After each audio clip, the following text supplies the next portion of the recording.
কি সমস্যা ভাই? কান্নার আওয়াজ পাচ্ছো? আরে না না, কান্নার আওয়াজ পাচ্ছো? আরে হ্যাঁ হ্যাঁ, আমাদের প্রতিবেশী দেশ পাকিস্তান আর বাংলাদেশ দুজন দুদিকে এত কাঁদছে, মানে কানটা না, মানে কি বলা যায়, চাপিয়ে রাখতে হচ্ছে, জাস্ট চাপিয়ে রাখতে হচ্ছে। তারা এত কাঁদাকাঁদি করছে আর কি, মানে চোখ দিয়ে জল পড়ছে তাদের, জ্বলছে। জ্বলবেই তো, স্বাভাবিক, কারণ ইন্ডিয়া ওয়ার্ল্ড কাপ জিতে গেছে ভাই।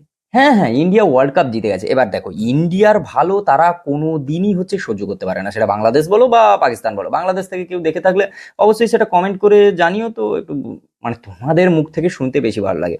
আর পাকিস্তানের কথায় আসি, ছাড়ো, পাকিস্তানের কথা আলোচনাই করা দরকার নেই। একটা, মানে ওয়ার্ল্ড কাপ জেতার পর ভারত যখন ওয়ার্ল্ড কাপ জেতে, তখন একটা স্টেটমেন্ট খুব ভাইরাল হচ্ছে।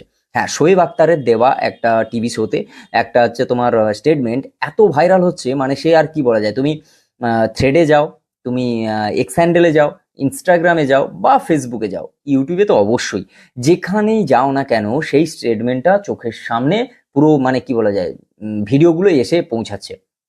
স্টেটমেন্টটা কিরকম? স্টেটমেন্টটা না না দেখে বলতে হবে, বুঝলে তো? মানে এরকম স্টেটমেন্ট সাধারণত কখনোই ভুল বলা উচিত নয়। না, তোমাদের কি মতামত? অবশ্যই ভুল বলা উচিত নয়, আমি পড়ে শোনাচ্ছি, শোনো। ভারত হচ্ছে ধনী লোকের বাচ্চাদের মতো, যারা গরিব প্রতিবেশীর বাচ্চাদের ডেকে বলে, চলো ক্রিকেট খেলি, তবে খেলায় কিন্তু শুধু আমিই জিতবো। শোয়েব আক্তার। তোমরা হচ্ছে মানে এই যে পোস্ট বলো বা ভিডিও বলো, এই স্টেটমেন্ট নিয়ে প্রচুর প্রচুর ভাইরাল হচ্ছে। এবার আমার কথাটা হচ্ছে, উম, তাহলে কি ধোনি, যদি তোমরা বলো যে ক্রিকেট দল হচ্ছে ভারত খুব ধনী ক্রিকেট দল, তাহলে কি অস্ট্রেলিয়া গরিব দল? তোমাদের মনে হয় সাউথ আফ্রিকা গরিব দল? মানে ইংল্যান্ড হচ্ছে গরিব দল? ভাই, একটা কথা কেন তোমরা মানছো না ভাই? তোমরা গরিব মানে কিন্তু আশেপাশে সবাই গরিব না। মানে ব্যাপারটা কিরকম হলো বলতো, অন্ধ সবাইকে অন্ধ ভাবছে, মানে এরকম তো নয়, ব্যাপারটা তো তা নয়। আমার কথাটা হচ্ছে কাউকে ছোট করা নয়। অন্ধ বলেছি বলে তোমাদের মনে হতে পারে অন্ধদের আমি ছোট করছি, না, সে বিষয়টা নয়। এটা পাকিস্তানকে বোঝানোর জন্য বলছি যে তারা গরিব বলে তারা মনে করে যে সবাই গরিব, সব দেশ গরিব, শুধু ইন্ডিয়া ভাই বড় লোক। মানে কি ভাই এটা? মানে আমি, আমার আমার তো মাথায় ঢুকছে না ভাই। তোমাদের কি মতামত বলো? না, একটা কথা বলো, যদি অস্ট্রেলিয়া হচ্ছে ওয়ার্ল্ড কাপ জিতে যায়, তাহলে তোমরা বলবে ডমিনেটিং প্লেয়ার বা ডমিনেট করছে দেশ সবাইকে। আর ইন্ডিয়া জিতে গেলে তোমরা বলবে হচ্ছে ফিক্সিং। কি ভাই, কি কি মানে এগুলো কি? আর শোয়েব আক্তার, আমি যথেষ্ট সম্মান করি ওনাকে, কিন্তু তা বলে এরকম একটা স্টেটমেন্ট, মানে কি ভাই, গরিব প্রতিবেশীদেরকে ডেকে খেলে তারপর জিতবই কিন্তু আমি, মানে এরকম কি?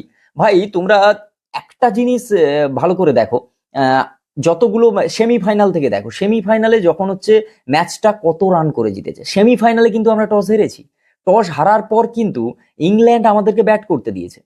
মানে ব্যাপারটা বোঝো। আর সব থেকে তারা চাইলে কি করতো, তারা প্রথমে হচ্ছে ব্যাট করতে পারতো, করে হচ্ছে অনেক রান করতে পারতো। কিন্তু তারা এটাও জানে, ভারত যেমন রান করতে পারে, ভারত তেমন কিন্তু রান চেজও করতে পারে। সেটা বুঝতে হবে বস, ঠিক আছে?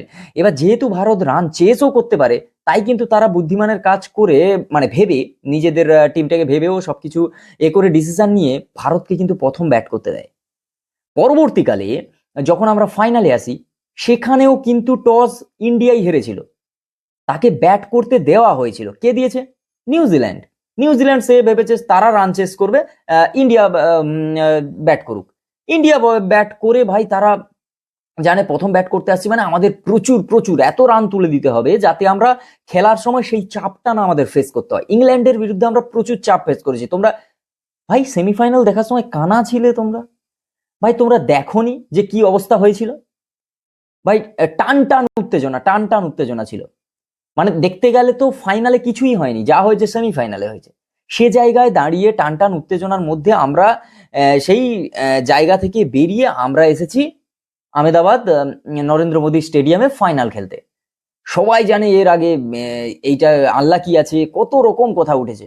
সেখানেও গিয়ে আমরা টস হেরেছি, প্রথম ব্যাট করতে গেছি, অনেক রান করলাম, 255 রান মেরে দিলাম, 53, 54, 55 মেরে দিলাম, 250-র ওপরে রান করলাম। তারপর গিয়ে নিউজিল্যান্ড চেস করতে গিয়ে তারা হেরে গেল, আমরা ওয়ার্ল্ড কাপ পেলাম। তখন গিয়ে ভাই এইসব স্টেটমেন্ট কি, মানে কোনো মানে হয় ভাই? মানে আমি পাকিস্তান আর বাংলাদেশের কিছু কিছু স্টেটমেন্ট বলো বা যদি দেখো, যদি অন্য কেউ বা যারা দর্শক তারা বলছে ব্যাপারটা মেনে নেওয়া যায়, এরকম একজন বড় ক্রিকেটার বা বড় কোনো সেলিব্রিটি পার্সন যদি এরকম টাইপের মন্তব্য রাখে না, তখন মনে হয় যে পাকিস্তানের সঙ্গে সঙ্গে এনারও মনে হয় মাথাটা গেছে। আর বাদবাকি আর কি বলবো, যাই হোক, সেটা তোমরা ফিক্সিং বলো, যাই বলো, ডমিনেট বলো, বড় লোকের দল বলো, যাই বলো, আমরা লাস্টে একটাই কথা বলবো, আমাদের কিন্তু এর পরে বিসিসিআই লোগোর ওপরে দুটোর জায়গায় 3টে স্টার বসবে। পরের বারে যখন দেখা হবে স্টার গুলো চেক করে নিও, ঠিক আছে? চলো, আজকের ভিডিও এই পর্যন্ত। আমার এই ভিডিওতে তোমরা কতটা মানে মতামত, একমত, অবশ্যই সেটা কমেন্ট করে জানাও। দেখা হচ্ছে খুব তাড়াতাড়ি নতুন একটা ভিডিও। ততক্ষণের জন্য like, comment, share and subscribe my YouTube channel. Facebook থেকে দেখে থাকলে পেজটাকে ফলো করো, আর বাংলাদেশ থেকে অবশ্যই দেখে থাকলে কমেন্ট করো। সব কমেন্টের রিপ্লাই আমরা দেব, যদি সেটা ভদ্র হয়। আশা করি বুঝে গেছো। টাটা।